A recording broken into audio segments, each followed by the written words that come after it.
Assalamualaikum warahmatullahi wabarakatuh. Rekan-rekan sekalian, kembali kita berjumpa di Jejak Semesta 65. Semoga kita semua dalam keadaan sehat walafiat, selalu dalam lindungan Tuhan Yang Maha Kuasa.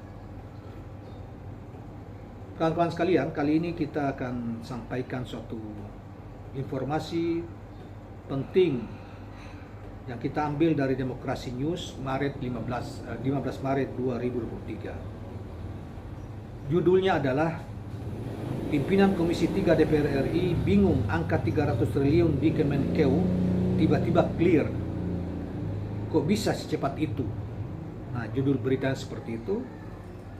Nah, kawan-kawan sekalian, sebagaimana kita ketahui bahwa isu tentang dugaan pergerakan pencucian uang ya di Departemen Keuangan yang itu pertama sekali diungkap oleh Profesor Mahfud MD sebagai Menko Polhukam. Beliau mendapatkan informasi itu juga support informasi dari PPATK, juga dari pihak-pihak lain, intelijen keuangan menurut istilah dia. Nah, tetapi riuh kemudian menjadi ramai di berbagai media, baik di elektronik, di media sosial, online dan sebagainya, dan banyak pihak meminta supaya hal itu dibongkar dan kecewa terhadap Menteri Keuangan dan jajarannya karena uang pajak mereka, uang bea mereka yang bayar sebagai pedagang, tentunya trading ataupun ekspor impor, itu kemudian diduga disalahgunakan oleh pejabat-pejabat yang ada di dalam Departemen Keuangan, baik terutama di kedua Direktur Jenderal, ya, yang pertama di Direktur Jenderal Pajak maupun di Direktur Jenderal Bea dan Cukai. Nah, tetapi 2 hari terakhir ini seakan-akan informasi itu menguap, sudah tidak lagi. Padahal sebelumnya luar biasa, seakan-akan skandal besar akan dibongkar ya, karena melibatkan jajaran Departemen Keuangan sebagai departemen yang mengelola pendapatan negara. Nah, baiklah kawan-kawan sekalian, berkaitan ini kita membacakan berita terkait dengan pernyataan Wakil Ketua Komisi 3 DPR RI Ahmad Sahroni menyoroti temuan transaksi 300 triliun oleh Pusat Pelaporan dan Analisa Transaksi Keuangan PPATK di Kementerian Keuangan yang ternyata bukan korupsi pegawai. Sahroni bingung mengapa isu tersebut tiba-tiba selesai dengan kesimpulan yang dianggap cepat. Ini publik sudah terlanjur dibuat bingung oleh banyaknya narasi yang beredar. Jadi saya minta temuan ini tolong benar-benar diusut tuntas. Pun kalau sudah clear, para pemangku kepentingan punya tanggung jawab untuk buka kasus ini seterang-terangnya kepada publik. Kok bisa isunya tiba-tiba clear dan disimpulkan cepat itu? Kata Wakil Ketua Komisi dari Partai Nasdem, Sahroni. Sahroni mengatakan semestinya kasus ini dibuka seterang-terangnya pada publik, terlebih narasi 300 triliun yang sudah terlanjur mengemuka di masyarakat. Menurut Sahroni, dengan berakhirnya isu ini, ada penilaian di masyarakat seolah-olah kasus ini dihentikan. Ya, kalau dihentikan berarti kan banyak sekali dong yang terlibat ya. Ya, mungkin juga menyentuh areal istana. Orang nomor 1, keluarganya atau siapa gitu, sampai dihentikan. Ia juga menilai kasus ini bisa saja sebagai fitnah akibat data yang tidak akurat. Sahroni meminta kejelasan. 2 hal yang saya soroti dari temuan besar ini. Pertama, jangan sampai karena terlanjur mendapat perhatian yang begitu besar, kasus ini jadi seakan-akan dihentikan. Kedua, lebih mengerikan lagi kalau ternyata kasus ini jadi sekadar fitnah akibat informasi awal yang kurang akurat. Sebab efek dari narasi ini telah berimbas langsung kepada suatu lembaga, ungkapnya. Legislator Nasdem itu juga meminta publik tetap aktif memantau perkembangan dugaan kasus 300 triliun di Kemenkeu ke depan. Namun dia memberikan catatan bahwa publik juga tidak boleh berspekulasi terlalu liar yang berujung pada timbulnya fitnah-fitnah baru. Setuju kalau soal itu ya. Tetapi masa orang setingkat Mahfud MD ya bohong gitu, dia punya intelijen, dia sebagai Menko Polhukam loh. PPATK mensupport data ke dia. Terus apa tujuannya? Sebentar nanti kita akan bahas. Publik wajib awasi perkembangan kasus ini lewat berbagai macam platform. Salah satunya bisa melalui media sosial. Namun saya minta publik jangan sampai memberikan desakan-desakan yang biasanya fitnah dan belum teruji kebenarannya. Sama-sama kita kawal kasus ini dengan bijak dan rasional. Untuk diketahui, publik dibuat heboh oleh temuan transaksi fantastis senilai 300 triliun. Temuan itu pertama kali disampaikan oleh Menko Polhukam Mahfud MD yang mendapat datanya dari PPATK. Dari awal, Mahfud MD menyebut hal tersebut bukan angka hasil korupsi, melainkan tindak pencucian uang.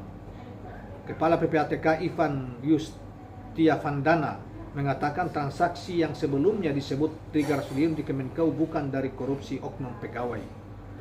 Ivan mengatakan angka 300 triliun itu merupakan dari kasus tindak pidana asal yang ditangani Kemenkeu.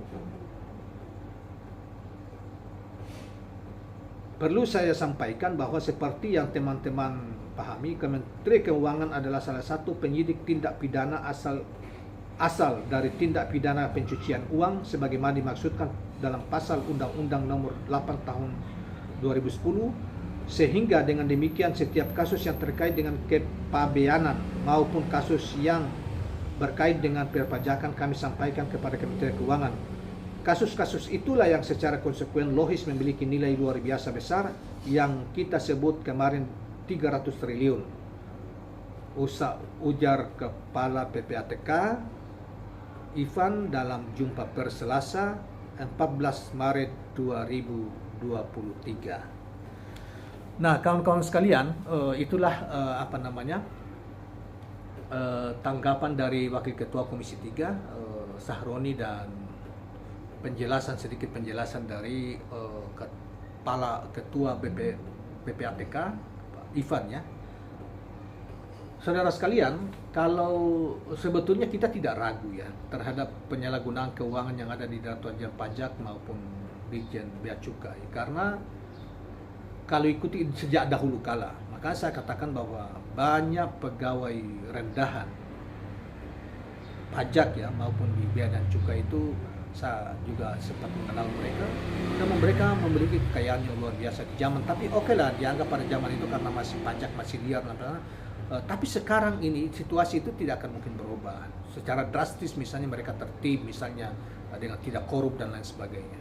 Dan ini sudah terbukti misalnya Pak Sambodo itu ya, Tri Sambodo yang memiliki kekayaan seorang pejabat administrasi di pajak saja eselon 3 yang memiliki kekayaan yang fantastis dan kemudian ditemukan misalnya di dalam kekayaan keluarganya dan ada badan-badan yang mungkin dikelola keluarga sampai 500 miliar. Nah, ada juga di dalam safe depositnya ditemukan juga 35 miliar misalnya. Itu tidak mungkin ya kalau tidak korup ya, tidak terjadi pancakan dan itu juga pasti ada titipan-titipan dari rekan-rekan dia, uang-uang dari rekan dia ke atau atasan dia gitu. Jadi bancakan atau pencurian uang pajak, bea cukai, uang anggaran yang dititipkan oleh rakyat kepada negara melalui Departemen Keuangan itu bukan suatu mitos. Memang begitu. Ini pencurian benar banyak yang mencuri di situ. Gitu. Dilihat dari kekayaan mereka, ya, orang kepala seksi, ya, itu bukan hanya di pusat di sini, seluruh Indonesia terjadi itu. Mereka memegang kepala seksi PPN. PPH badan dan lain sebagainya, atau banyak administrasi saja sudah mereka udah hidupnya kita terheran-heran. Aset mereka dalam bentuk tanah belum lagi kita hitung, belum lagi gedung-gedung rumah-rumah banyak, belum lagi lembaga-lembaga pendidikan banyak, sudah sekalian. Sehingga sebetulnya dengan berbagai model mereka pencurian itu dilakukan, pajak itu dilakukan dengan berbagai macam metode atau model. Mungkin juga mereka bekerja sama dengan para pihak, terutama para wajib pajak, baik badan maupun perorangan, dan lain sebagainya. Banyak cara mereka lakukan dan itu bukan hal baru, berulang-ulang. Dan kalian, apalagi Menteri Keuangannya orang seperti Sri Mulyani sudah berpuluh tahun bergelut di dalam situ.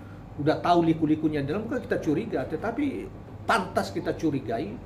Dan Sri Mulyani sebetulnya sudah tidak layak lagi lah ya, namanya sudah Dan kita seyakin-yakinnya tidak mungkinlah Sri Mulyani punya kekayaan segitu. Ya, pasti berlimpah-limpah. Asal, tapi mungkin Sri Mulyani juga pintar lah, mungkin pintar bagi ke atasan-atasan dan apa-apa dalam perampokan uang, dugaan perampokan uang pajak ini. Dan saudara sekalian, seperti yang dikatakan oleh Pak Sahroni tadi, kok tiba-tiba cepat selesai gitu loh, isu yang begitu besar. Pak Mahfud juga sudah tidak kedengaran lagi ngomong soal ini setelah dilempar. Kalau saya analisa Pak Mahfud ini ada dua saja. Kalau ternyata dia berbohong ya, dia menunggangi isu ini hanya untuk popularitas dia, karena dia juga pengen sekali menjadi capres atau baca pres gitu ya. Pengen sekali menunggangi supaya membesarkan namanya sebagai seorang tokoh yang anti korupsi, ya, seorang Menko yang bisa membongkar kebobrokan teman-temannya yang lain di jajaran kabinet atau jajaran birokrasi departemen yang mereka pimpin. Satu, yang kedua,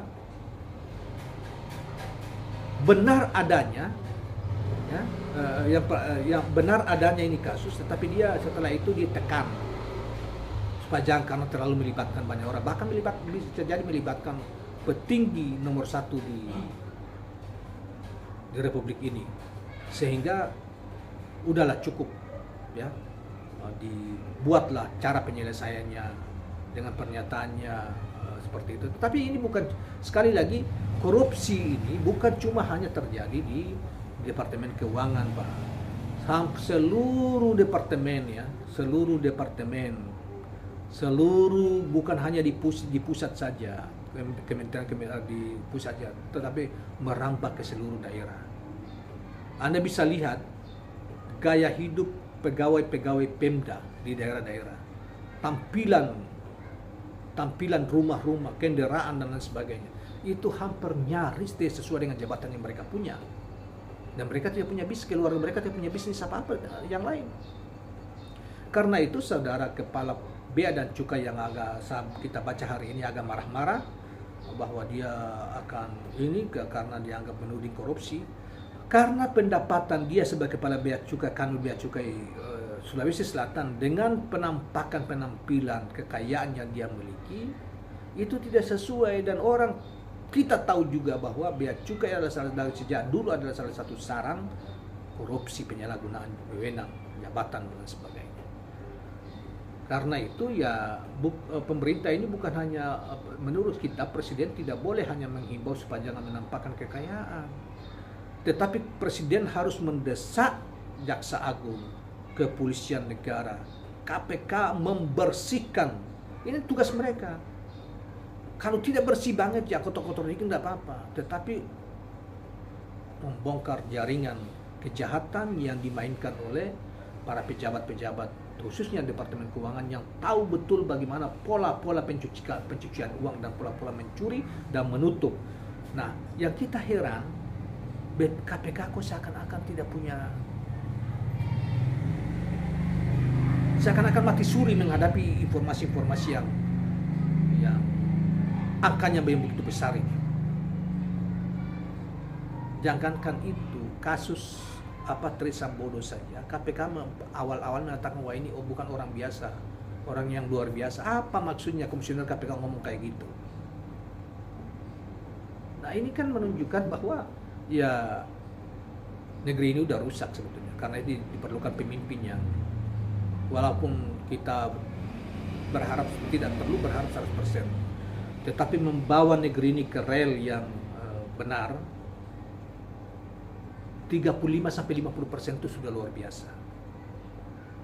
Ya, membenahi korupsi secara perlahan ini, ada jalan keluar, ada solusi yang dikatakan. Kalau dibawa ke pemimpinan sebagaimana dikatakan banyak pihak, itu sudah agak sulit kita kalau rejim dalam pengurus sistem ini masih rejim ini di-endorse oleh calon pemimpin yang akan datang itu memenangkan, yang di-endorse itu, maka sulit kita akan keluar. Sulit bagi pemerintah untuk berpihak kepada rakyat banyak. Negeri ini akan semakin terpuruk kalau pemimpin yang akan datang masih merupakan warisan dari rejim yang ada sekarang. Oleh karena itu kawan-kawan sekalian, saya kira saya sependapat dengan Faisal Assegaf yang dalam video yang lain kita sampaikan bahwa kita yang memperbaiki keadaan ini hanya rakyat yang mampu memperbaikinya. Tidak bisa kita titipkan ke misalnya ke tentara, ke polisi dan sebagainya, karena mereka bagian dari itu dan agak sulit kita percaya mereka di hari-hari ini. Demikianlah kawan-kawan sekalian, jangan lupa subscribe, like dan share channel ini. Assalamualaikum warahmatullahi wabarakatuh.